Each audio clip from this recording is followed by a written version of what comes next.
The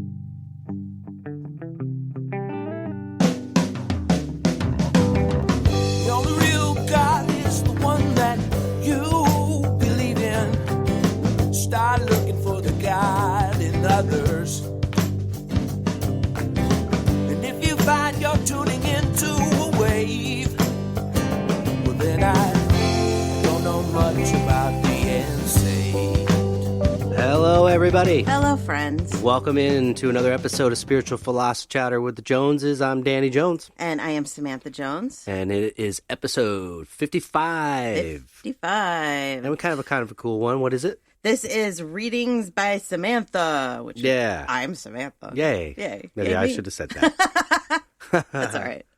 No, this is cool. This is kind of what you do. I get to not do much on this one, but I do get to... I really enjoy that part, watching you, or hearing the people and like what you share, and then hearing the feedback later. So Yeah. Well, what I'm kind of hoping is when we do these readings on other episodes, I notice that we start to talk about whatever issue it is that we're dealing with within that reading. Mm-hmm. So I figure too that we'll be probably doing that as well. That with these readings we'll have our interactions and. Yeah, I'm expecting it will be emotional for me.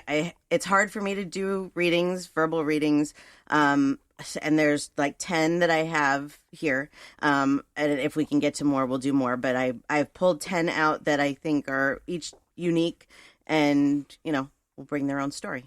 Cool. So I'm looking forward to it. Sweet. Well, before we hop into that, did you have anything you want to share from last week? I do. I have an iTunes review. Ooh. Yeah, I get an email once a week that shows us like if we're on the charts in certain countries. And it's cool because sometimes we're on the charts in like Sweden and different countries around the world. Top of the charts in iTunes, baby. No, I'm just kidding. But then they also send if there's new iTunes reviews or Facebook reviews or whatever. So this came in this week. All right. And I love the title of it. Because it says, like a comfy sweatshirt. And I love comfy sweatshirts. Yeah, I'm the queen of comfy sweatshirts. So, okay, here it goes. I've listened to at least half of the episodes now. This is my first foray into podcasts. And yes, my friends make fun of me for that. I didn't realize that podcasts were like nerdy or something. I don't know. I'm nerd, so whatever. A couple years ago, somebody said, you do this. You'll be doing this. Uh-huh. I probably would have thought, well... That's nerdy. Like, why would I do that? Oh, that's what I said. When Mom said do a podcast, I was like, why? Oh, yeah. Anyways, okay, where was I? So, okay. Samantha and Danny are just genuine people enthusiastically wanting to share their knowledge and positivity. What's not to love about that? I drive a lot for work, and I look forward to their new podcast each week. Don't judge the first few episodes. The audio is awful, but they dialed it in and got it right. Thank you. We are embarrassed by those first few episodes. Please know that. But you know what? I really appreciate, at first when this person you read this person's post to me and they said that, I thought, but I appreciate it because actually you're letting other people know that what to expect, that yes, the audio, there's a learning curve at the beginning. So I think it's the first 3 or 4 episodes. The audio's not great. Yeah. But it gets better after that. Yeah. And from then on, it's good. So, but thanks for sharing that it does get better. Yes. Thank you. Really. I mean, I'd love to put that as a disclaimer on there. Actually, I might be able to. Don't judge us by this first, especially the first one. The first one's so bad. And that's the most listened to one. So I'm like, I hope we didn't lose listeners. You should put a disclaimer on there, like, sorry, poor audio, but don't judge us. After please. About episode, I think it's the 4th, after the 4th one, it gets good. Yeah, we were talking about this the other day, that we can't even listen to those episodes because we're so embarrassed by them. I cringe, man. I can't, I deal with this part of it. That's kind of my job and this thing. And so, but you know what? We didn't have the equipment that we have. No, so we didn't. You got to learn. Like you said, there's a learning curve and you got to start somewhere. And we did. And I started with poop and realized that didn't work. And then, okay, what do I need to do to make it better? So I did. And here we are. Well, good job, babe. You did a great job. Thanks. Okay. And then I wanted to talk about briefly, we were just discussing this. I thought it would be a good topic for our listeners, that the Pentagon has now admitted that there are UFOs. Yay! That we know that there are UFOs. Well, you know what they say? Admitting it is half the battle. It is. So we've got there. Yes. And Chelsea just now informed us that they're on their way. The UFOs are on their way. So yeah, we had just talked about this, and then we sat down to record, and I look at my phone, and Chelsea sends me 3 pictures of UFOs and says they're on their way. I'm like, well, okay. Because there's a lot of people Here's something that if we can just take 2 minutes of this podcast to interject on that real fast. Let's do it. It's like, okay, how many other thousands of videos are out there of that are real? They're actually real. They're okay. real. I know there's a lot of skeptics and go, oh, CGI is an amazing thing. You can tell. CGI wasn't an amazing thing back in the 70s and 80s. And yeah. But so anyways, my point is that there is a lot of skeptics and there is a lot of good CGI. All right. But there is a lot of real videos. The Pentagon is only releasing this because the footage came from an Air Force plane. Right. Somehow this leaks. So now how does the Pentagon debunk that one? Right. When this is their own footage, their own pilots. Yeah. So it's about time to admit it. And I think if we do globally accept it and kind of welcome them, we're going to benefit from it so much. But if we get angry and defensive and let our fear take over, and then act defensive, we're done.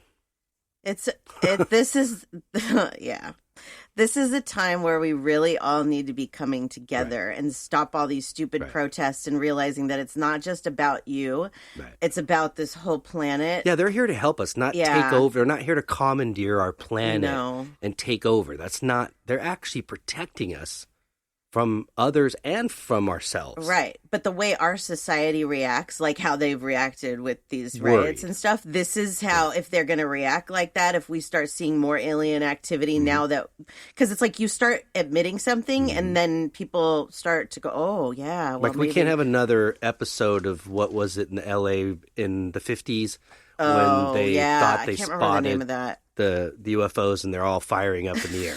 We can't do that. No. No. If it gets to the point where they actually show us themselves, they're not going to hurt us. But if we start hurting them, that's a whole other thing, you know? I don't know. This is crazy. This world's gone crazy. And I said to you when we were talking about this earlier that if this is the next step in this, if it's aliens appearing, I'm ready.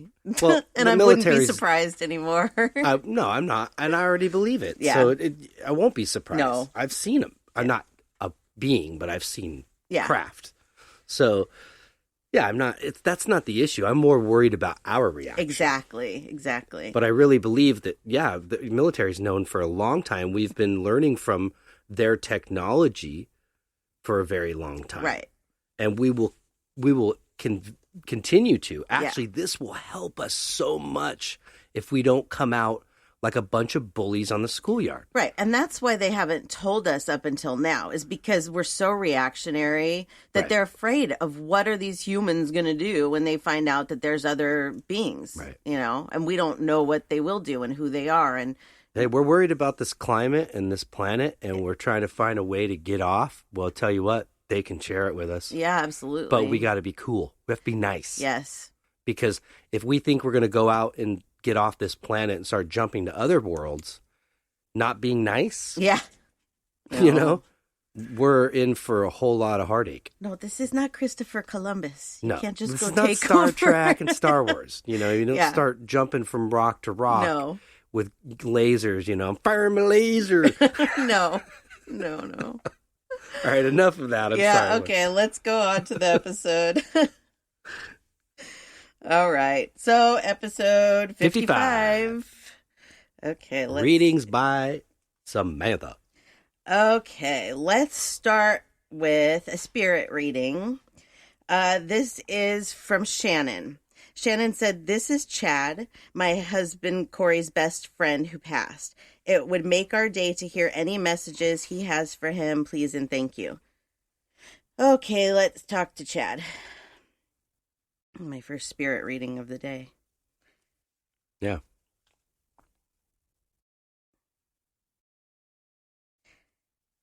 Chad comes off to me as a very down to earth, what's the word I'm looking for? Like hometown kind of guy. Like he Down home. There you go. That's what I was looking for. Why is it that the words just don't come out sometimes? It's like They did, kind but of. there, you got it. It came out backwards. That's it. That's what he is. He liked to play jokes. I'm feeling like he was a big joker. Liked to see people smile. Never, tried to do anything to make anybody frown. Let's see. As far as messages for you and your husband.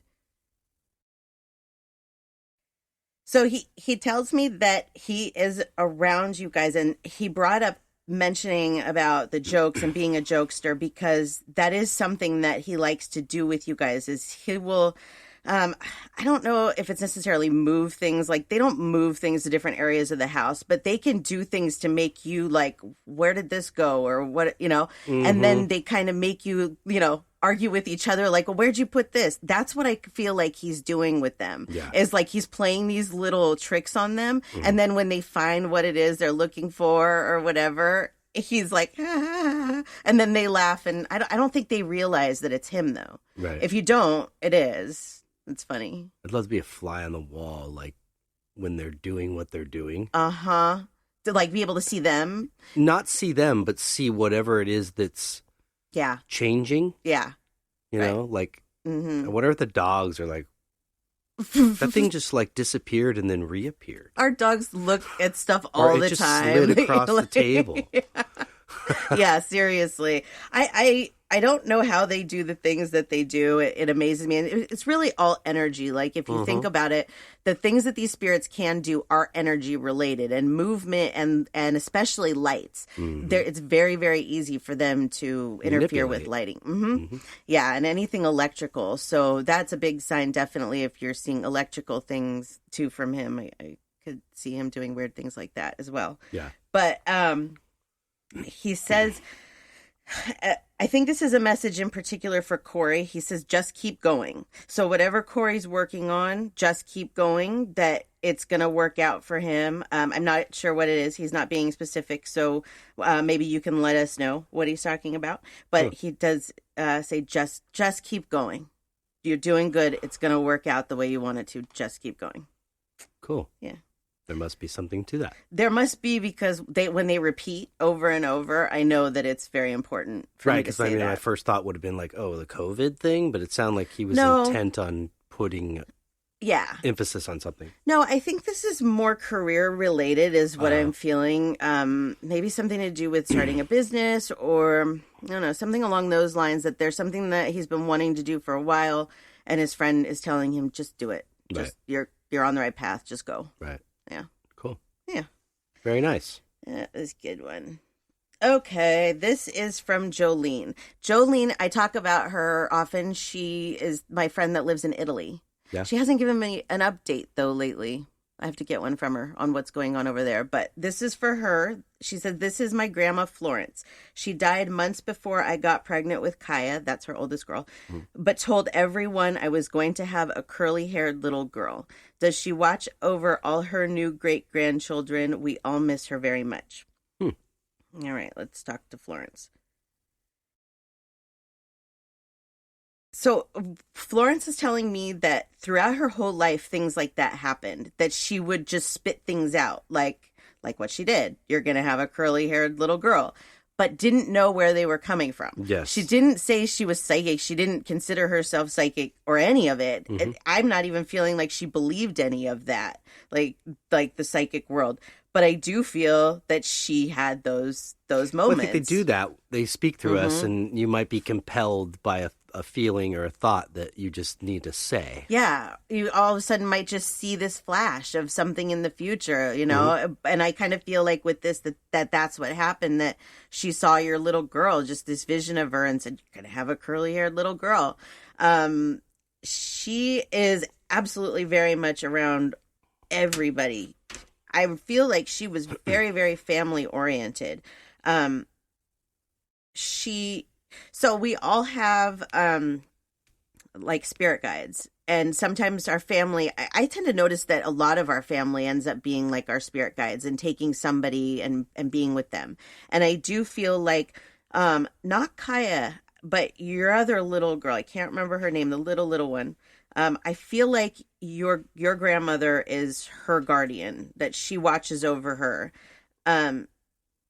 And she's telling me that you'll start to notice as she grows up, you may even notice it already, that there's little things that she will do. Man, I wish I could remember her. Oh, Harper, I believe is her. That's her, a cute name. Yeah, is her little girl's name. If I'm wrong, sorry, but I'm pretty sure that that's what it is, Harper. So anyway, so she is with Harper, and you'll start to notice little things coming out in her that remind you of Florence. The like little things that she does. You'll be like, wait a minute, you never met my grandma. How do you know the things that she does? Right. Well, that's because she's showing you through her that she's with her, if that makes sense. Yeah. It's weird. I hear my mom come out of my mouth all the time, and it trips me out. Right. It's just things that happen. They're able to do these things, like to show us that they're with us, that they give us those little, like personality traits of theirs every once in a while. Right. So yeah. So to answer your question, if she's around, she is. She's around all of you, but she definitely watches out for Harper the most. So yeah. Cool. Yeah, she's. She would happen to be in Florence, Italy. No, this was the reason. I don't just think be ironic. Yeah, wouldn't it? That her grandmother was named that if she was there, but I'm not sure where in Italy she is. Actually, I know that it's something Air Force related. That's all I know. Oh, so yeah. So, anyways, Jolene, Grandma says she loves you, and your children are beautiful and amazing, like she knew they would be. Cool. Okay, the next one. Let's do an animal reading. This is for Chelsea Tate Mandler. She sent 2 kitties, but there's one in particular that I want to talk to. Cool. For this. And that's Night Night. He's a black kitty.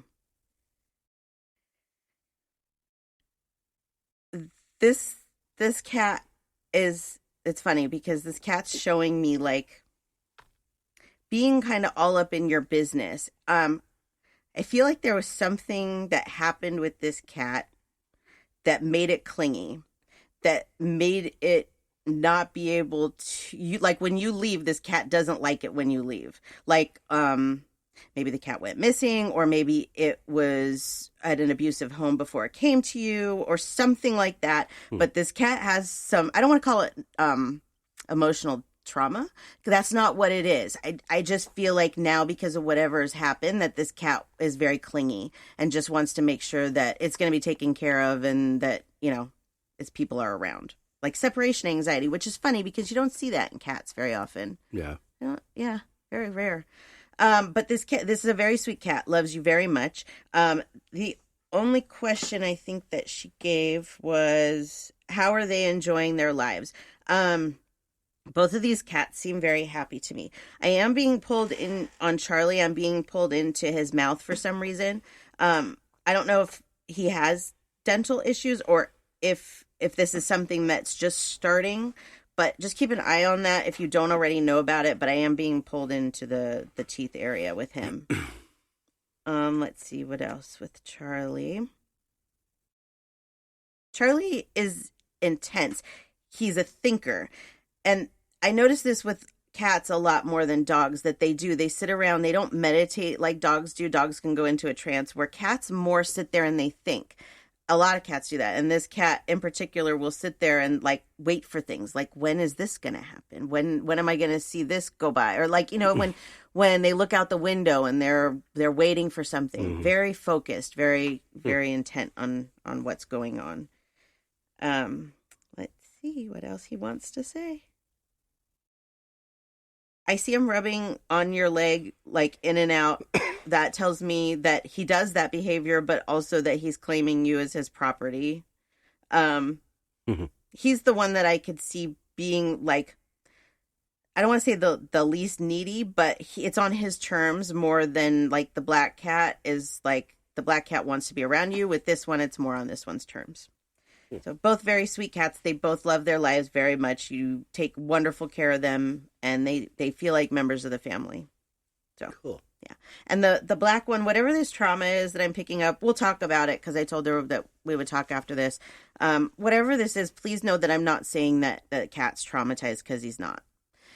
Animals are like kids. And if you think about like your memories when you were a kid, you don't have vivid memories of certain things. Like you can vaguely remember. That's what it is with him. He just vaguely remembers whatever this trauma is, but he doesn't realize that his separation anxiety is related to the trauma. Yeah. I don't even think humans a lot of times realize that things that they do are related to the trauma that they had. Right. So this cat, you know, the being clingy, he doesn't really look at it as from his trauma. If that makes sense. Interesting. Hey. Okay. That was a good one. Let's see. How are we doing on time? Oh, we're good. Oh, yeah. You got plenty. I got plenty because we're only 3 and I have 10 on my list. Is this entertaining? I hope so. I like to listen, yeah. Yeah. I find it. I know I'm not doing much, but. No, you're fine. I just, hate to bore you or people that are listening to other people's readings. That's something that I think about, Right. I mean, obviously, the neat part is to hear people give you feedback later, but it is neat to hear you just pull this stuff, It's interesting for myself, even. Like, the longer that I do this, the more confident I get. But I still hear that voice in my head. Like, I hear 2 voices. I hear the voice that's telling me what to say, and I hear my own voice telling me that I'm stupid and I'm wrong. And I know when I hear my own voice saying that I'm right. Right. If that makes sense. Right. It's really backwards. I hope that one day my voice will stop doing that. Right. But I do realize that helps me to know that I'm on the right track. Right. So, well, maybe you can, before we wrap up, you can do a short one or something for me, for somebody, that I have over there, and just because I can give you kind of immediate feedback right here, right, yes, right now. But we can do that if we have time. Yeah, go for it. We can do that. Okay, let's talk to. This is Frank and Rose. This is for Patricia. Patricia says, "These are my godparents, Uncle Frank and Aunt Rose. Both are deceased. Best gift my parents ever gave me. I was not told when they died, so I'm curious how he died. I'm thinking she died from old age." I picked this one. I love Patricia. We talk a lot. She's a very sweet person, but I picked it because I wasn't told when my grandfather died. And I understand that feeling of not knowing and wondering. Sucks. Yeah. I knew that my grandfather died from Alzheimer's, so I wasn't really worried about that, but I know that kind of you don't get to mourn them in a certain way because you find out later. For me, it was only a month later, so I'm hoping for you it wasn't years and years later, because that really makes it worse when you wonder all that time, what's going on.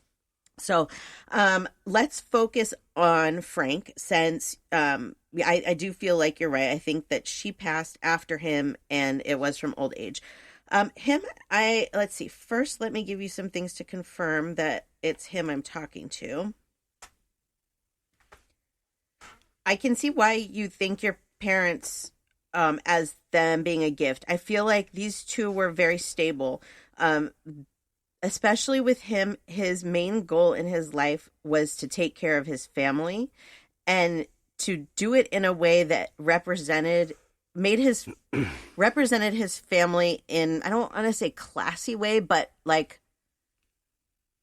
what's the word I'm looking for? I'm losing the word again. He liked for people to see that he was good, that he did good things, that he made good choices, and he did. He was very much proper. Yeah, like that, classy, but they're a different word for it. I don't know. I'm not fine. See, this is what happens. I lose my words. He looked at you more as a daughter than as a godparent. You were very much a part of his family. Both of them, obviously, but I am focusing on him.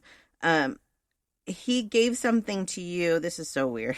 Here we go again with the coincidences. This is why I'm attracted to certain people too. This man taught you that not all men are bad. He made you feel like there were good men in this world that cared about their families and took great care of their families. And that's what my grandfather did for me, the one that I wasn't told is past.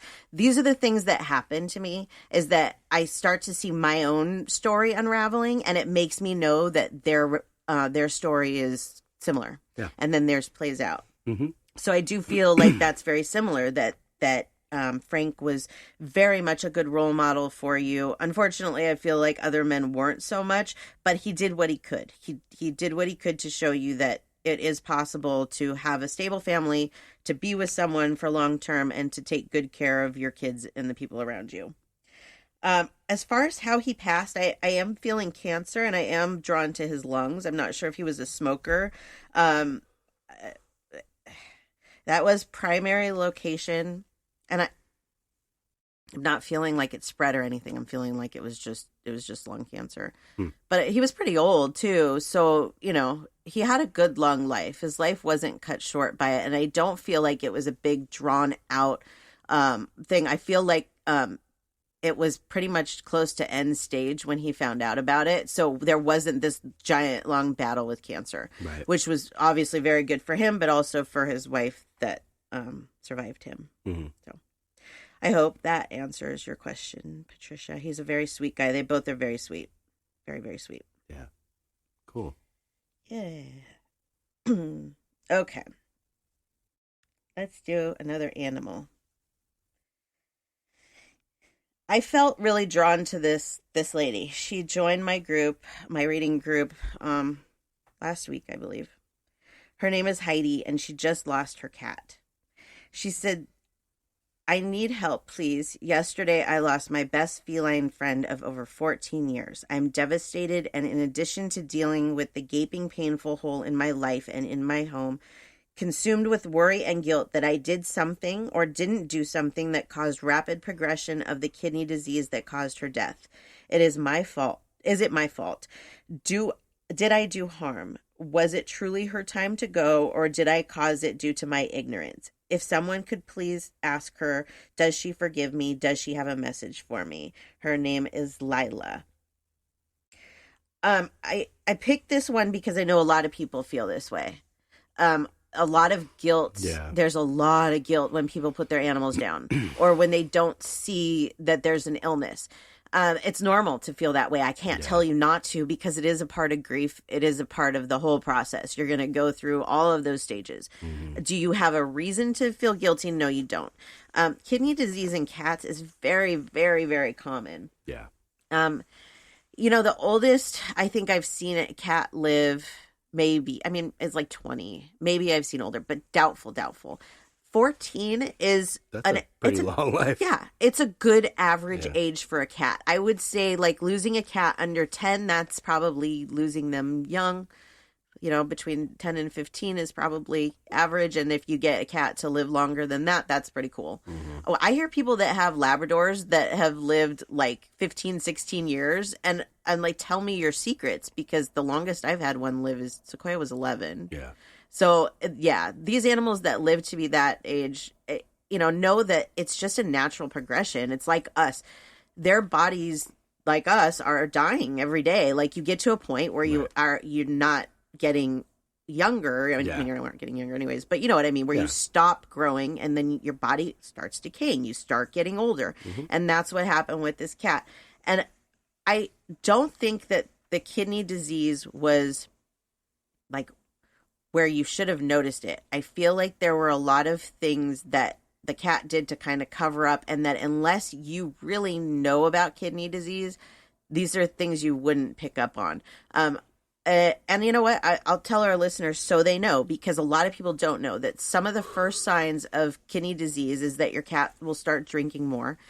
You'll also notice that when they urinate, there's huge clumps of litter. Huge. Like, they don't just do little small pees anymore. Mm-hmm. It's like solid. That is a very good sign of kidney disease if you see that.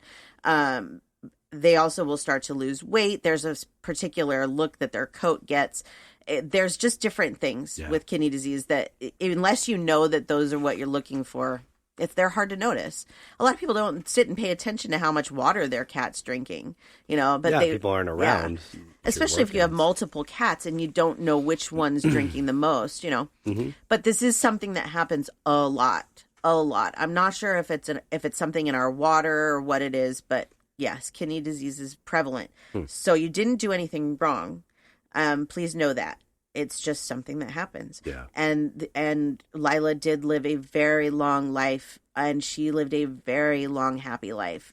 And let's see what messages I can get from her for you. I like that name, Lila. I do too.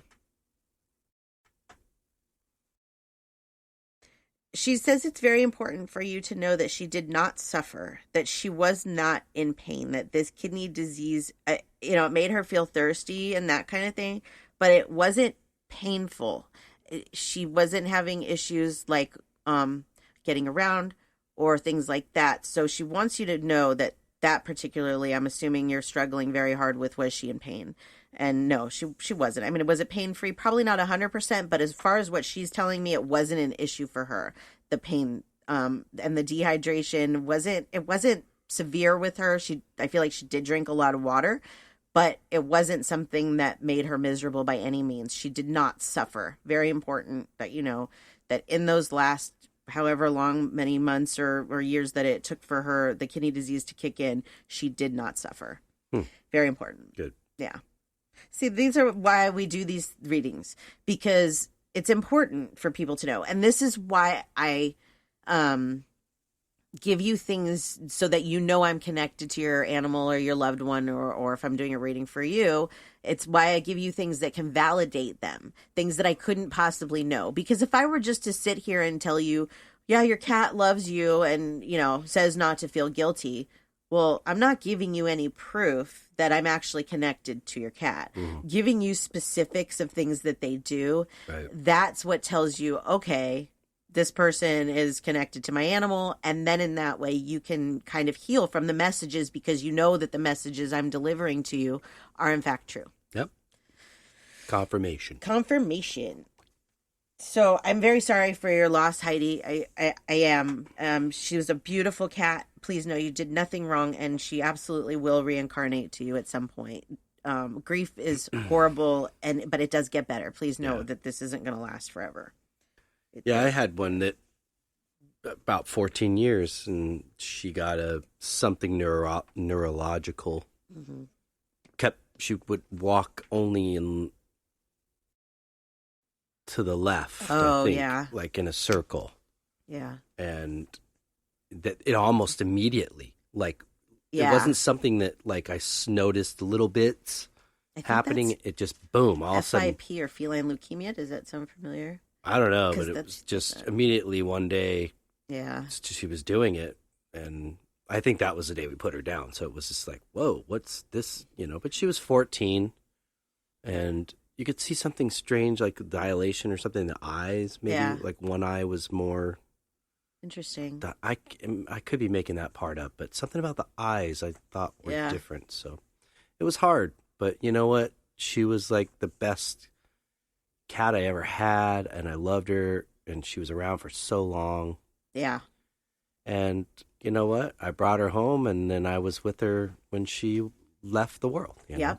So it doesn't make it easy, but no, it's not easy. Losing an animal, losing a person, it's never easy. And making that decision to have to release that animal from the suffering or whatever is a very selfless act. Mm-hmm. You're helping that animal. And I know sometimes people, think, well, maybe I could have had a couple more days or a couple of more weeks. Well, your animal doesn't look at it like that. No. Because they're not looking at it as the end, because they know it's not the end. They know. It's just a transformation to the other side where they will wait to come back, or they will wait for you. Yeah. Whatever happens. It's just, we don't, for the most part, people don't know that. They're not taught these things, obviously, and you can't see them. So you think, oh my God, the end's the end, and that's it, and we'll never see each other again, and it's the biggest misconception. Yeah, it's so nerve-wracking. Well, and yeah. And the thing is, too, that even if you know that you're going to see each other again, it doesn't take the pain away. I mean, I can still cry about my mom. I can bawl for hours. But I do know that I will, Right. but it doesn't stop the mourning part of it. But it does help. It helps you to know sure. that it's like a little blanket, like your little like a comfy sweatshirt. Yeah. It's like your safety blanket, and you realize kind of through that process, through that mourning of wow. But the good news is we will see each other. Yeah. We will actually be around each other. Right. It's not how you envision. No, you're not going to have an arm that can extend and put an arm around that person. Right. But you will feel their love. You will feel their energy. You will feel their presence, and they will feel yours, and you will see each other. Something that's really hard for us to grasp as humans is that everything happens for a reason. Mm-hmm. And sometimes things happen. Actually, I shouldn't even say sometimes. All the time. Mm-hmm.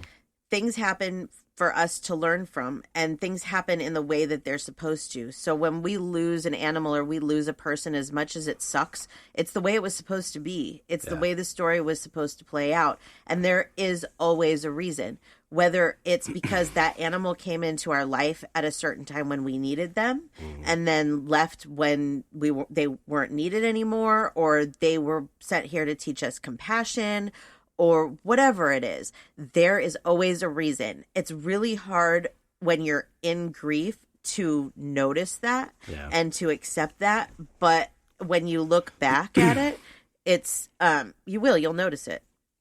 You really will. Like with Sierra, I talk about Sierra, how she died from hemangiosarcoma. And that was one of the most traumatizing things of my life. But now I'm able to help people that have gone through that or are going through that with their animals, to understand that, there are others that know what they're going through and can help them and relate to them. And that's important. Yeah. Because when it happened to me, I didn't even know what hemangiosarcoma was. And, so things always happen for a reason. Just remember that. Mm-hmm. I agree. Yes. Okay, let's see who's next. Let's see. This is a missing kitty. I work on a lot of missing pet cases. They're very emotional to me because they're very hard to do. Like, typically with a lost animal, I first will tune into the animal and find out if they're living or passed. And then we take the reading from there. If they're living, then I can see, okay, what do you see? What's around you? And then I can go to a map and try and narrow it down. But I will tell you that it is close to impossible to pinpoint an exact location of an animal when you're thousands of miles away from that animal. Maybe it would be easier for me to do in person. I don't know. But it's very frustrating. So I don't typically get to that point. But we do get a lot of good information, and there can be closure a lot of times. And I do have a good track record with people finding their animals in areas where I tell them that the animal is at. It's just so hard to be like, oh, right here on the map. This is it right here. But you get pretty darn close. So yeah, people should be thankful about that. Yes. That's pretty incredible. I have a good, of the animals that are alive, getting them home is, yes, I have a very good track record with getting them home. It's just finding what it is that I'm seeing. That's all. Like one of the last ones I did, I told you I saw this round circle with a tree in the middle, like right in the middle. And so I went on Google Earth and I saw the round driveway, but there was no tree in the center. And so I told her, well, here's a round driveway. But then I kept looking and I found the circle. It didn't look like a driveway, but it had a tree right in the center. So I don't know if that's where the dog ended up being. I know that they found the dog. But they get so excited once they find their animals that they forget about me and forget about giving an update. Yeah. And I get that. So they tell me, we're home. Thank you. I'll give you an update later. And then crickets. So anyways. So let's talk to Sugar Plum. She's missing. Will I ever see her again? All right. Well, first, this is like the most nerve-wracking part of these readings, too, is having to dead or alive. Because you never want to tell somebody that their animal is dead. That's for sure. But I do feel with Sugar Plum like she's alive. I do. Cool. Let's see. Okay, so what I see is her outside. I see buildings. So this isn't a rural area. This is more of a city area. And I see her looking up and seeing, I don't know where you live, but this looks a lot like buildings you'd see in San Francisco or in New York. Like when you look up and they're really tall. Mm-hmm. That's what she's showing me, is that she's around these kind of buildings. She's showing me people seeing her, not recognizing that she's lost, just thinking that she is, an indoor-outdoor cat or a stray cat. Get this a lot. And cats are really, really hard to catch. Yeah, that's why it's hard when they go missing, because a lot of them will wander off and be really hard to catch. And so they just live out there and they learn to survive out there. I don't feel like this is necessarily close to you. Cats can travel pretty far. 10 to 15 miles is really, it's what I'm seeing. Wow. That's nothing, actually. No, I mean, for a little animal, but yeah. Yeah. No, there was one lady I did a reading for whose cat showed up a 30-minute drive from her house. Yeah. So this cat is closer than that, I feel. But, I don't want to discourage you and say you're never going to see your cat again. I definitely don't. But this is a hard find. What I would do is, if there's a big city like what I'm talking about, if you know where I'm talking about, I would plaster signs and talk to the vets around there. I know right now people are mostly inside, but people are seeing your cat. They just don't know that the cat's lost. Yeah. So that's the big problem here, is that just somebody's got to get a hold of your cat. Yeah. But that would be my big suggestion. I really, really do hope that you get your kitty back. I just am not sure at this point, but I will tell you that she is alive and well and she's doing okay. Cool. And there are, in this area, I feel like there's a lot of other cats around. So there's a lot of cat food. So she's not hungry by any means. Well, that's good. Feeling. Yeah. So hope that helps, Teresa. Please give me an update if your kitty comes home. Cool. Let's see. All right. This is Sherry. This is a horse. I love horses. I love to talk to them. I don't have a lot of experience with them in person, but they fascinate me because their minds are so complex. Yeah. And these horses go through a lot, and we don't even realize it, that most horses that I've talked to have had multiple homes. Not 1, 2, 3, dozens of homes. Wow.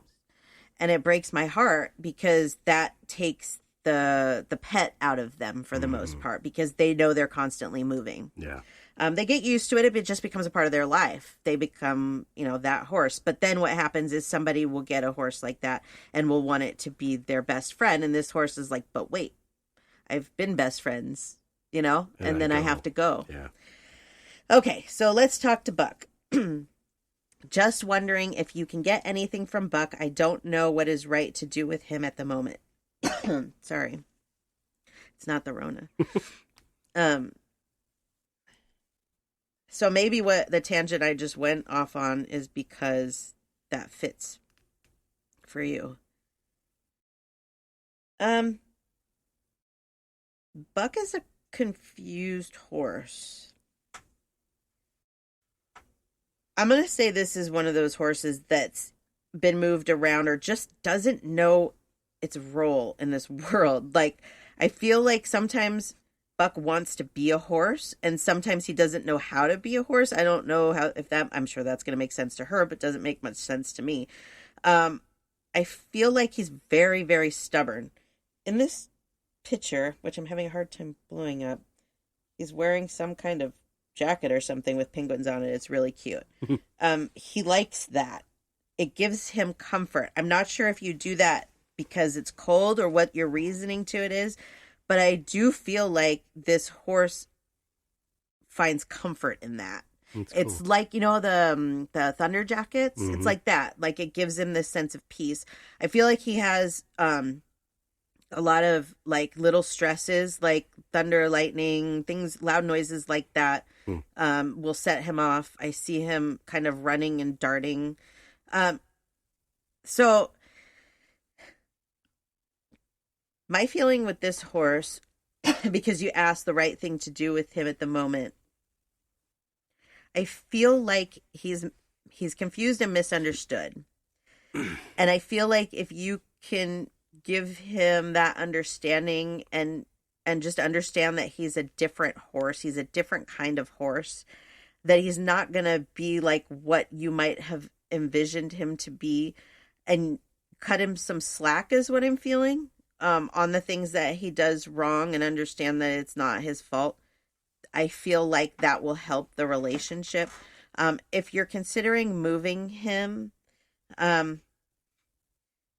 these horses that are moved, every time they're moved, they like I said, they get used to it, but they do have additional trauma. This horse, I feel like, would be way more happy just staying with you. He likes you. He's comfortable with you. I feel like he's really more comfortable right now than he's been in a lot of times in his life, even if that's not what he's showing. So for me, what I would say with him is just to have some patience and understanding. Keep doing what you're doing. Love him. Just understand that the things that he does is not because he wants to. It's because this is the horse that he is. If that makes sense. It's his story has made him who he is. And so he has little things that are just, they're quirks. They're going to stick with him. And then there's certain animals that are just, have certain quirks. Mm-hmm. Like our Great Dane he's nervous about a lot of things. They're a soul, so they're unique. I mean, one person gets scared by thunder, another doesn't. Exactly. So I hope that helped Sherry with that. All right, what do we got? Good. Mm-hmm. Okay. So I want to do a couple of psychic readings, people readings. Do it. Okay. So this is Sarah. Sarah says, thanks for this opportunity. My question is, can you tell me if I will meet my soulmate anytime soon, please and thank you? I'm going to tell this to not just Sarah, but to everybody that if you haven't found your soulmate yet, first of all, we have more than one soulmate. Yeah. But like if you're talking relationship, which is what I'm assuming she's talking about, your next soulmate relationship, I'll tell you this, that those things come to you when you are not looking for them. I feel like when you stop focusing on when, if, how, and just say it's going to happen. And right now I'm just going to live for now, which is very hard. We all have a hard time living in the now, but it will come to you quicker. The universe has this way of when we act like that, and I'm not saying you're acting a certain way, I'm just saying that this is what we do as humans. Mm-hmm. We need it now. We don't want to wait for it. I read for a lot of people that when I tell them their soulmate is a year, 2 years, 3 years out, they get upset with me. Mm-hmm. Like, speed it up. I can't speed it up. Right. This is your story. Your story's going to unravel the way that it has to. Your story needs to line up with your soulmate's story. For example, when I started my divorce, you were still married. You went through your divorce, and after you were divorced, we reconnected. Mm-hmm. We were divorced at the same time. But if I would have been insistent on, like, I need to be with somebody right now, now, I may not have had that opportunity because your story wasn't there yet. Right. So I hope that comes to you when sense. You need it, not when you want it. That's right. And even though you might personally think, I know what I need. Yeah. Because this is my life. When you finally surrender to the fact that you're not in control of every little thing that's happening in your lifespan, other than your own free will, when you surrender to that, you understand it better. Right. Absolutely. It's a hard thing for us because we want to have control. Yeah. And we want everything now. And we forget that there's a lot of years ahead of us. Mm-hmm. And, I think a lot of people are afraid to die. They're afraid that I'm not going to get time to do these things. Mm-hmm. But that's not how most of our stories play out. No. And I can tell you that this is not how this story is going to play out for you, Sarah. You have time. And what I feel right now for you is that in order for you to get what you want, in order for you to meet the soulmate, the person that is supposed to be coming to you, you have to learn to accept a few different things. One of those is that when you meet this person, you need to be authentically yourself. A lot of people, they want to be who they think that the other person needs. Mm-hmm. You need to be yourself because that's what attracts somebody to you. If you're pretending to be something else, that pretending is going to wear off. And then they're going to learn the real you. And if that doesn't work in a relationship, then what happens? Then you're stuck in a relationship with someone that you didn't know. So you need to make sure that when you go into this next relationship, that you are uniquely you, is what I'm hearing. Just be you. Don't be afraid that you're not going to be able to attract the person that is right for you. We have a good friend, Joe. I've been very worried that Joe wouldn't find the right girl for him because he's shy. He's a different kind of guy. Right. He found the perfect girl for him. Yeah, he did. But he waited. He searched and he waited and he found the perfect girl for him. And that's what happens when you wait and you just let things happen naturally and know that it is going to come to you. It will. Yeah. It will. Promise. So that's the message I'm getting for you is the sooner that you can just let it go and understand that your story will play out the way it needs to play out, this will start coming to you and that your soulmate will find you and it will be happily ever after. Yeah. Yeah. So, good things. Yeah, good for things sure. coming. That was cool. Yeah. Okay. Let's see. This is another personal reading. This is Angela. I met her at a medium circle. Her husband passed away in a drunk driving accident. He was hit and killed by a drunk driver. I can't even imagine, what that's like. And which one was she at? She was at the one at the yoga studio in Santa Clarita. I'm vaguely remembering now. Yeah. Oh, Here. yeah. She still kind of goes on. Yeah, okay. Yeah. Got it. Uh-huh. Yeah, she does. She was trying to do things that they used to like to do. Yeah, yeah. But doing by herself. I think I gave her that advice. I think that was that was the advice that I gave her. She did meet somebody else? No. No, okay. No. Never mind. She does the drunk driving stuff. That's what it is. Yeah. Okay. Like the anti-drunk driving. Yeah. Okay. Okay. So she just says, would love a personal reading. Nice. Her life was flipped upside down. It was changed drastically because, I can imagine. Yeah, because her and her husband were going to move to, I believe it was to France. They were going to open a vineyard. And I, it's hard for me to say this, but he's right here and he's telling me, don't stop pursuing dreams that we had just because I'm not with you. Yeah. Because he is with you. I feel like you're resisting a lot is what he's telling me. And this turns into a spirit reading. Yeah, he's a strong spirit. Very strong. What he's telling me is you're resisting for a few reasons. First of all, because you think that you can't do these things without him. Maybe because you don't feel like it's right, that these were dreams that you guys had and you can't do them without him. He wouldn't like that. Well, He would like that. That's what they want us to do. They want us to continue our dreams. We obviously have to mourn. It's very difficult to lose somebody, especially suddenly. Yeah. But once we start coming out of that, they want us to go on with our lives. They want us to pursue our dreams. And if we had dreams with them, they want us to continue to pursue that. Now, he understands you may not want to get up and move to France by yourself, and that's okay. But you love wine. You guys loved wine, and you should continue that, whether you do it here, like in wine country, or you do it in a different country. Right. He really is saying you can do this, but stop resisting, stop saying I can't, is what he's saying. And that's hard. Again, it's not. And I get this feeling like if she's out there doing those things, she's going to cross the path of somebody Oh, yeah. else. Absolutely. And that's hard to accept, though, too, especially, with I don't even know laws. if that means like a lover or Yeah. maybe somebody that might be interested in a partnership with what their plan may have been. For sure. But I get this feeling like she has to get out there Yes. in order to cross this person's path. That's exactly right. What we were talking about the paths having to align and your stories having to sync up, this is kind of one of them. That if you continue to resist this story that is supposed to play out for you, it is being pushed back. And that is the way that we can have free will, and that we maybe sidetrack ourselves off of a path because we're too afraid, because not everybody accomplishes their dreams. No. Everybody can. Yeah. Everybody can accomplish their dreams. But if you quit, you can't. Nope.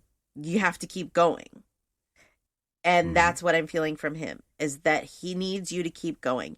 He appreciates everything that you do as an advocate for drunk driving, and that was a horrible way to lose him. But it's time for you to start thinking about yourself more. Yeah. He's not, obviously, he's around you all the time.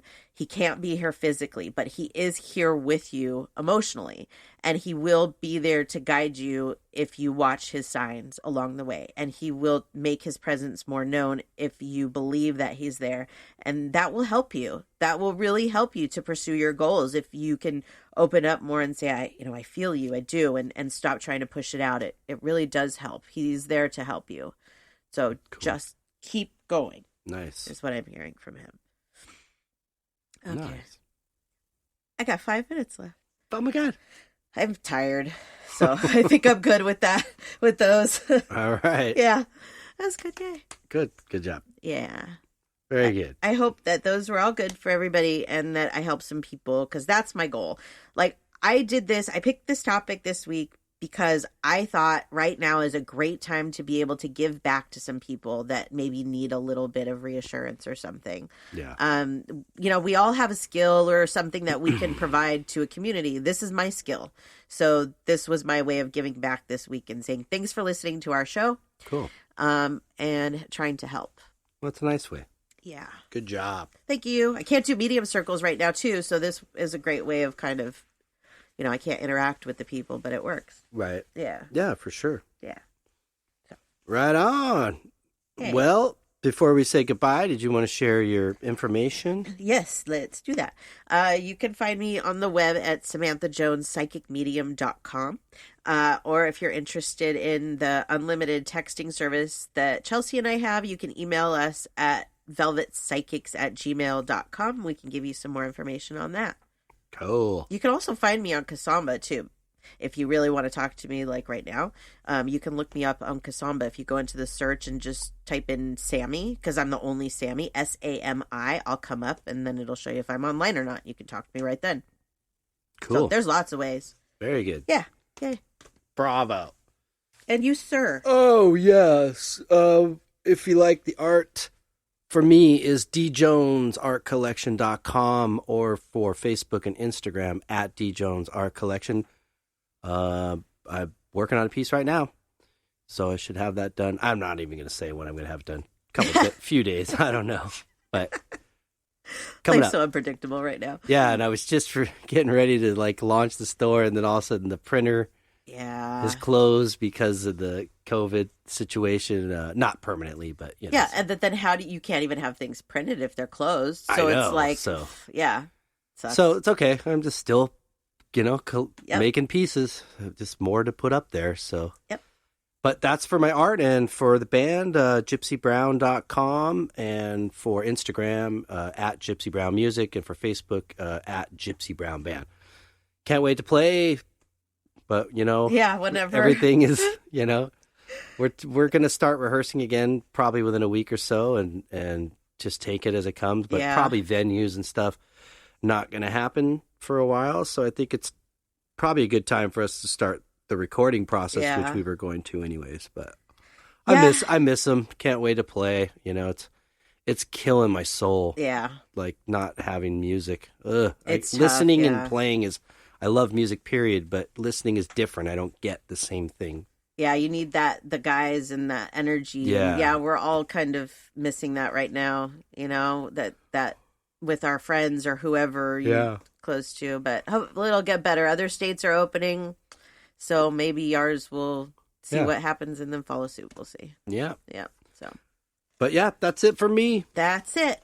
Well, we appreciate everybody listening in to this week's episode. That we do. And we hope you guys are staying healthy and safe and having a great upcoming week as well. And until next week, peace and love.